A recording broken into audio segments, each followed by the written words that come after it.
Hello everyone and welcome to the presentation of our paper called Pipeline of Anatomical Model Generation, Experience of Surgical Planning and Medical Personnel Training by means of Virtual Environments and Physical Prototyping.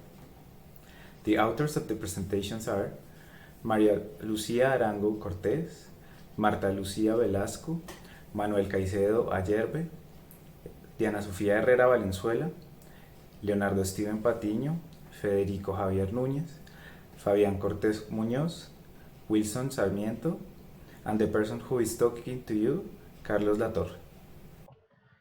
Let's talk about the schedule that we're going to use in the presentation.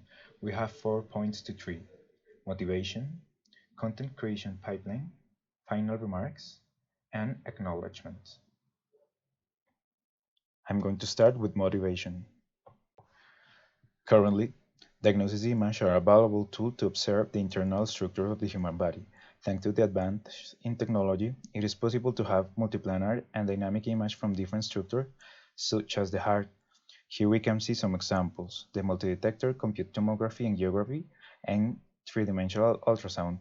The application of these technologies is related to diagnosis, monitoring, medical education, and surgical planning. The surgical planning aims to have all the information and anticipate as possible to the moment of the surgery and perform an intervention without any unexpected situations or complications. This project has been carried out in Fundación Clínica Shayo, a hospital and cardiovascular center located in Bogotá, Colombia. In Shayo, we have different highly complexity services for the treatment of congenital and acquired diseases. In the field of cardiovascular structural diseases, we perform different kinds of surgical and percutaneous corrections. Medical images are necessary to create surgical planning in these cases. In the average cases, we use 2D and 3D ultrasound, and in the case of complex cases, we indicate multi-detector compute tomography and angiography. The image from multi-detector computed tomography and angiography are a valuable tool for the radiologists in the diagnosis and communication process with other specialties, principally the surgeons, to collaborate and create a surgical plan. However, in some few cases, when the structural disease is highly complex and almost unique, may occur a gap in the communication between radiologists and surgeons due to the complications about interpret the 3D data in a flat panel display. Usually, the surgeons don't have the same skills to interact and understand the information in 3D as well as the radiologist. Consequently, it is possible that valuable information can be lost, generating disagreements during the surgical planning. Some alternatives that can help in the understanding of complex 3D anatomical information are the 3D printing and extended reality technologies. This work aims to share our experience in the use of these technologies in surgical planning activities. For the generation of physical prototypes, we use multi-material 3D printing technologies from Stratasys, and in the case of the virtual environment, we generate an application for the HTC Vive virtual reality system. The content that we implement in these activities was created by the use of materialized medical software. This information was carried out to 3D printing and extended reality. Over this time, several challenges and difficulties related to generating the appropriate clinical 3D content for extended reality and 3D printed models arose. As a result, we create a pipeline with the purpose of establish roles and produce 3D content with the appropriate quality and pertinence, suitable for medical professionals. During 2019, at Fundación Clínica Shayo, we used data from tomography tests performed on pediatric patients with complex congenital heart diseases and tracheal pathologies. This information was carried out to 3D printing and extended reality. A total of 12 patients were supported with these technologies during this year. Here we have a general description of our work. In the content creation pipeline, our pipeline is conformed by 4 stages where our contribution is mainly present in the 2 last steps. We also define the participation of the professionals in every stage of the process. The pipeline involves the image data acquisition from the patient, the image processing, complementary post-processing, and virtual reality setup. The data that we use in the description of this process corresponds to a 6-year-old male with a history of complete atrioventricular canal defect, abnormal right single ventricular physiology, transposition of red vessels, subvalvular aortic stenosis, disconnection of the pulmonary artery, aortic quartection, among other pathologies.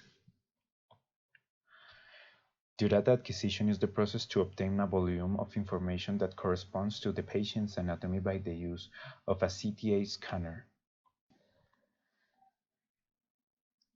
We use a thoracic protocol that involves an iodine-based intravenous contrast mediums to highlight the cardiovascular structures. In the picture, we can see the medical staff using a 320 slice helical CT scanner.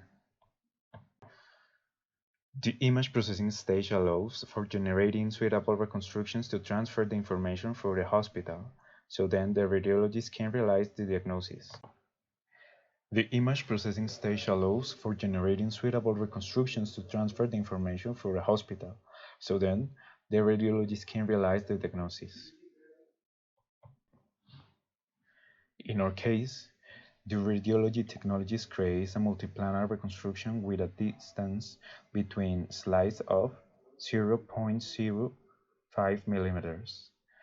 All of this with the guidance of the radiologist.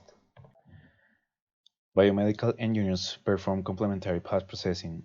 This stage involves the creation of more detailed 3D reconstruction and 3D models by using manual and automatic segmentation tools. The software used during this stage is Materialize Medical Suite. The segmentation can be performed in a single slice or on a 3D view. The final 3D model can be directly exported into a format compatible with 3D printing to create a physical prototype. The supervision of the radiology is absolutely necessary during the segmentation process. Define key structures, the adequate window level and window width, and perform some structure measures, if possible, are some activities that improve the quality of the 3D models.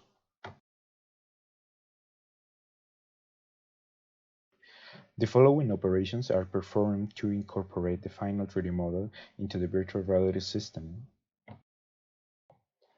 First, we export the 3D model from the Materialize Medical Suite to a 3D modeling software to generate an FBX file. Then, we import this file into the scene of a video game developer tool. It is necessary to apply an adequate set of lights and shaders based on the preference of the surgeon. The scale is augmented to allow the observation of internal structures. Finally, we bring to the surgeon two options to manipulate and navigate the 3D model.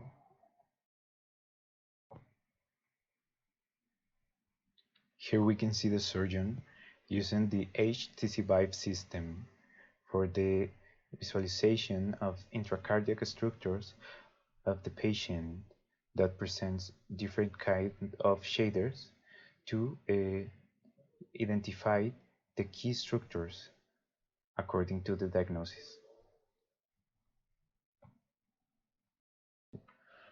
Final remarks. The pipeline is the result of the experience of an interdisciplinary team performing observational exploratory activities. The work aims to benefit the communication between medical personnel, primarily radiologists and surgeons. Here we have several challenges, but currently, the main challenge is to produce 3D content with the appropriate quality and pertinence. Another challenge, such as the interaction options, are also considered in future research. Further research involving clinical aspects is needed to validate the benefits of the extended reality in complex congenital heart disease. Different kinds of research questions could be discussed today, but we start with the next questions. How could these physical models be integrated within the extended reality system in medical practices? How can the impact of this integration be assessed? Acknowledgement. This work has been found with resources from the Secretary of Economic Development in Bogotá, Colombia, in cooperation with Fundación Clínica Chayo. We acknowledge to the departments of pediatric cardiology, cardiac pediatric surgery, radiology, pediatric intensive care, and the direction of clinical research at Fundación Clínica Chayo.